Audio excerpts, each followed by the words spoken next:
To res ni način razmišljanja, ki bi ti ga jaz priporočal v tem pogovoru. Božje razumetje.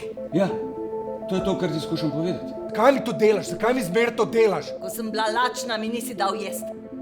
Ko sem bila žejna, mi nisi dal piti. Dobro, kaj kurac hočeš, no? Sprostit! Ja, sprostit, pizda, no, kaj je s tem, kaj? Pizda! Upam, da razumeš, da je v pravnem smislu to zelo resno kaznivo dejanje. In če hočeš, da ti jaz pomagam pri vsem tem, moraš komunicirati z mano. Kdo tako govori? Če je bilo to žrtvovanje, potem je mogoče, da je točno ta glas hotel in želel, da me sosed najde v smetarnici.